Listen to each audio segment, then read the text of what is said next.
Here in Sonoma, we recycle all our own waste, and one of our waste products is wood. And what we do is we burn our wood in the most environmentally friendly way possible and make our own carbon. This is biochar. This is our kiln. This is our machine that helps us burn our wood. But it's not just a normal kiln, it's a retort kiln. And what a retort kiln does is it burns the gases that come out the chimney underneath itself, so the material cooks itself. It's the most efficient way possible to deal with wood waste. And what we do is we put all our wood waste inside the oven, which is inside this chamber. We can get about 2 cubic meters of wood inside there. Then with just some very small little wood, we make a fire underneath it, and that fire heats up the wood waste inside. But with that door closed, oxygen doesn't get inside. So that heats up the wood and it won't set on fire inside. So what that's called is pyrolysis. And what we start to do is to separate the gases that are locked inside the wood inside, and they come out. Pyrolysis is when the wood hits 342 degrees inside that center chamber. And what happens is it starts to separate the hydrogen, the nitrogen and the water vapor that's locked inside that wood. And behind me you can see the 3 chimneys. The center chimney, the tall one, is for the little bit of wood waste we put underneath the cylinder to heat up the wood inside.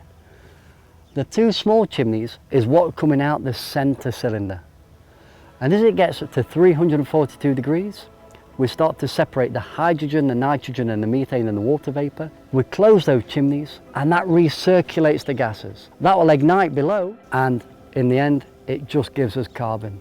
It's the most efficient way possible to deal with waste wood today. So when I close the chimney up there, when it hits 342 degrees, the gas comes out of this section here.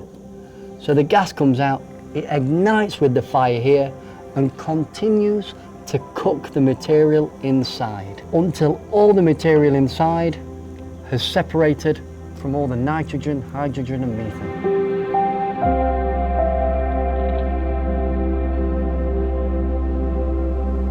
The material inside is starting to rise in temperature, and we can start to see that it's smoking. The color of the smoke is white. That means it's just water vapor. There's a little bit of gas mixed in there too, but not a lot. Most of that is water vapor. We're just getting all the water out of the material. The chimney in the middle has got more of a darker smoke. That's because the material at the bottom we're burning 100%, including all the carbon. But here, all the carbon is still left inside the material. This is a very clean burn. We can now see that there's a lot of water vapor coming out. I mean, lots and lots now. It's really going. We're about 335 degrees, so we can see that there's loads coming out, but we can also see that there's gas mixed in there. So we're nearly there. Pyrolysis is starting to happen. We can see all the hydrogen and nitrogen coming out, and what we can do, we can check that just by setting fire to it. Let's have a go. There we go, fantastic. You can hear it going, and the smoke has dissipated, and it's just water vapor now. We're burning off those harmful, we're just leaving water vapor. This being the most environmental way to burn wood.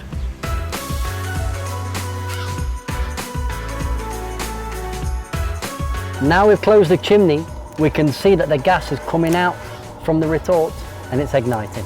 So it's going to continue cooking the wood inside without us adding any more material at the bottom. It will continue to do that until there's no more gases left inside that material inside. So it will stop itself eventually as well. It takes about 4 hours, but it's the cleanest way we can possibly burn wood. Fantastic. A simple waste product like this has got that much potential inside it. It's absolutely incredible. Now we have a temperature of 455 degrees inside. Now if we keep allowing all that gas to go inside and underneath, the temperature is going to get higher and higher. So we have to control that. We don't want the machine to get any hotter than 450 degrees, otherwise we'll just melt the machine. So the way we control the temperature is by opening the chimney a little and allowing some of the gas to escape, so we're not using all the gas below to cook yourself. That's completely natural and free gas that's locked inside the wood.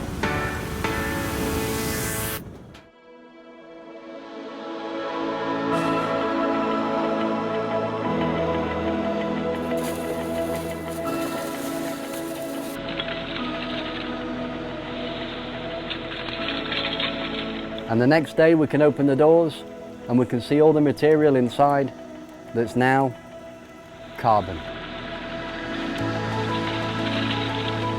Carbon is so porous, full of thousands of little holes, that just with 1 gram of this, we've got the same surface area as a football field. Once we've accumulated quite a few sacks of carbon like this, we then go over to the machine where we shred it. Because this is how we want our carbon, in a sand form.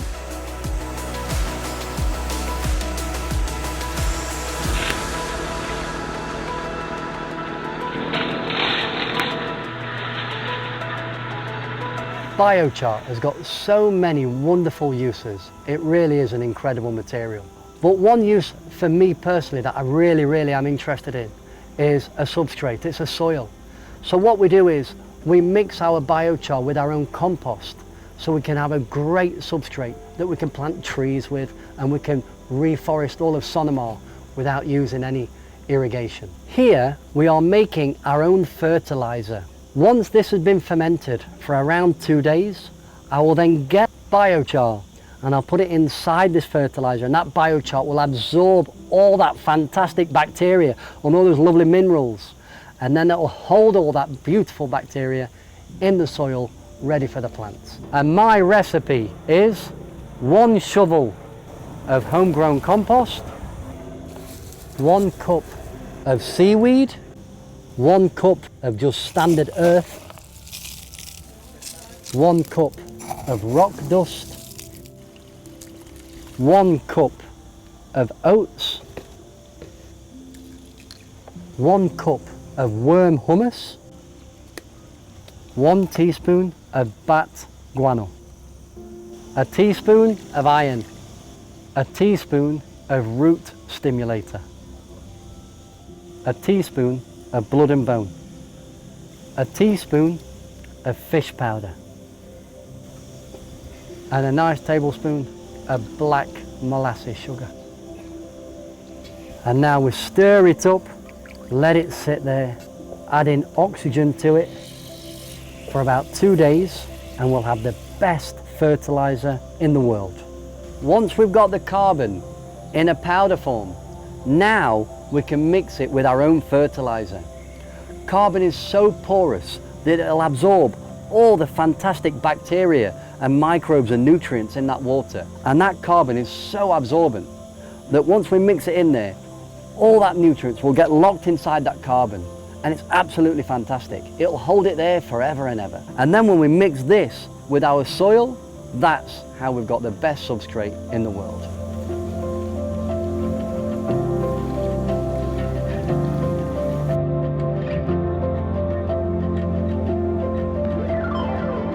So why is this so important? Well, if we just leave this wood waste or any organic waste, if we just leave it to rot, what will happen, it'll take 50 to 100 years, but all that nutrition and all that lovely stuff inside it, including the carbon that's locked inside of it, is going to come out. It'll be slow, we won't see it, but it will come out. It'll physically go into the atmosphere, and it's going to have an effect on global warming. But when we make biochar, all we've done is we've separated the hydrogen and the nitrogen and the water vapor, but that harmful carbon that's giving us global warming, we've locked it. We've locked it inside its own material. And then once we shred that carbon and we mix it with our own fertilizer, with our own soil, and we can plant trees with it, those trees will grow. Not only have we locked in the carbon into the soil, but the trees are going to create and sequester more carbon. And it's a perfect circle. Biochar for me is the most important thing we can do to help the environment.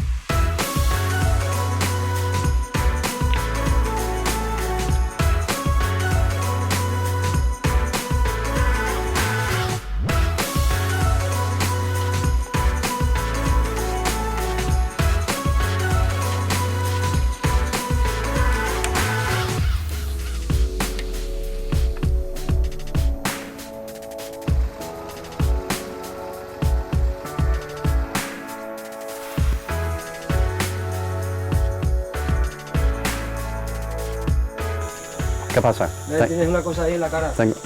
¿Dónde? Bien. Mira, esto. Gracias, Dani. Ahora estás bien, perfecto, ven. Vale. Una cosa.